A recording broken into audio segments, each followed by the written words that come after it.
एक बार की बात है। एक छोटे से गांव में अनाया नाम की एक महिला रहती थी।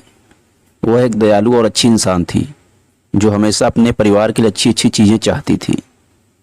अनाया के पास एक प्यारा पति और एक खूबसूरत बेटी थी, लेकिन उसकी सास शांता उसके प्रति बहुत अच्छी नहीं थी। शांता अक्सर घटिया बातें कहती थी और अनाया को दुखी करती थी। एक दिन जब अनाया बाजार में घूम रही थी तो उसे एक विशेष दुकान मिली। दुकानदार एक बूढ़ा और बुद्धिमान व्यक्ति था। अनाया ने उससे कहा कि वह खुश रहना चाहती है और चाहती है कि उसके साथ अच्छी चीज़ें हों, भले ही उसकी सास निर्दयी थी। दुकानदार मुस्कुराया और उसे एक अनोखी साड़ी दिखाई। उसने कहा कि यह जादुई साड़ी है और यह उसके जीवन में सौभाग्य और खुशियाँ लाएगा। अनाया ने जादुई साड़ी खरीदने का फैसला किया और तुरंत उसे पहन लिया। जब अनाया ने जादुई साड़ी पहनना शुरू किया तो चमत्कार हो गया। उसकी सास अनाया के साथ बुरा बर्ताव करने की बजाय उसके साथ प्यार और सम्मान से पेश आने लगी।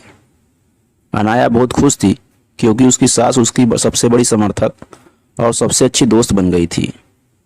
गांव के लोग इस बदलाव को देखकर आश्चर्यचकित रह गए। जादुई साड़ी की वजह से अनाया के परिवार में खुशियां आने लगी। गांव बहुत अच्छी जगह बन गया और अनाया का पति सफल हो गया। उनका घर हमेशा प्यार से भरा रहता और सभी का आपस में मेलजोल रहता था। अनाया की बेटी एक प्यारे और देखभाल करने वाले घर में बड़ी हुई और वह बहुत खुश थी।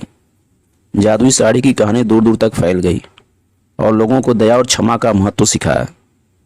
अनाया बहादुरी का प्रतीक बन गई और उसने सभी को दिखाया कि दयालु होने से बड़ा बदलाव आ सकता है, चाहे चीज़ें कितनी भी कठिन क्यों ना लगे। और इस तरह से जादुई साड़ी के साथ मिलने वाली अच्छी चीज़ों का आनंद लेते हुए गांव हमेशा खुशहाल रहने लगा। साड़ी ने न केवल अनाया की जिंदगी बदली बल्कि एक महत्वपूर्ण सबक भी सिखाया कि प्यार और क्षमा मुश्किल समय में भी खुशी और चमत्कार ला सकती है। दूसरों के प्रति दयालु होने से हम उनके और हमारे जीवन में भी खुशियां ला सकते हैं।